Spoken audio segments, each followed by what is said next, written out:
1983 reconnaissait que la charia est incompatible avec les principes fondamentaux de la démocratie. Or, de plus en plus en Occident, la charia s'introduit dans la loi civile. Ainsi, pour ne citer que quelques exemples, la France vient d'introduire dans sa législation le principe musulman de la kefala, lequel s'oppose à l'égalité en matière d'héritage pour les enfants adoptés.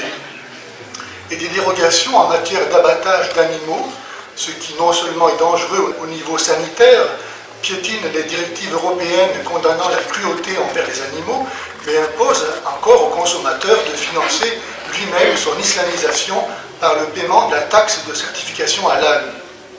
En Grande-Bretagne, tandis que 85 tribunaux islamiques statuent déjà en matière matrimoniale, les citoyens musulmans vont être désormais soumis à la charia en matière d'héritage, en sorte que la femme, parce que femme, sera spoliée de la moitié de son héritage et que les enfants naturels ou adoptés, ainsi que les non-musulmans, en seront totalement privés.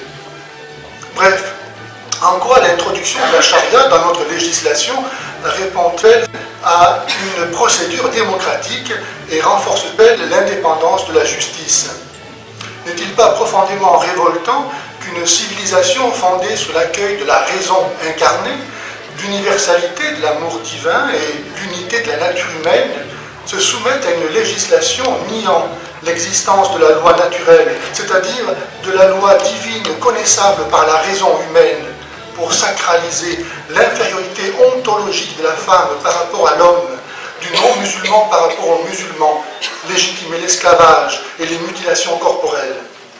Pour finir, permettez-moi de me faire l'écho de ce que Monseigneur Nona, l'archevêque catholique chaldéen de Mossoul, le 9 août dernier, nous annonçait. Nos souffrances, disait-il, nos souffrances actuelles sont le prélude de celles que vous, Européens et chrétiens occidentaux, allez souffrir aussi dans un proche avenir. S'il vous plaît, essayez de comprendre. Vos principes libéraux et démocratiques ne valent rien ici. Vous pensez que tous les hommes sont égaux, mais l'islam ne dit pas que tous les hommes sont égaux. Vos valeurs ne sont pas leurs valeurs. Vous êtes aussi en danger. Vous devez prendre des décisions fortes et courageuses. Recommandation à l'OSCE.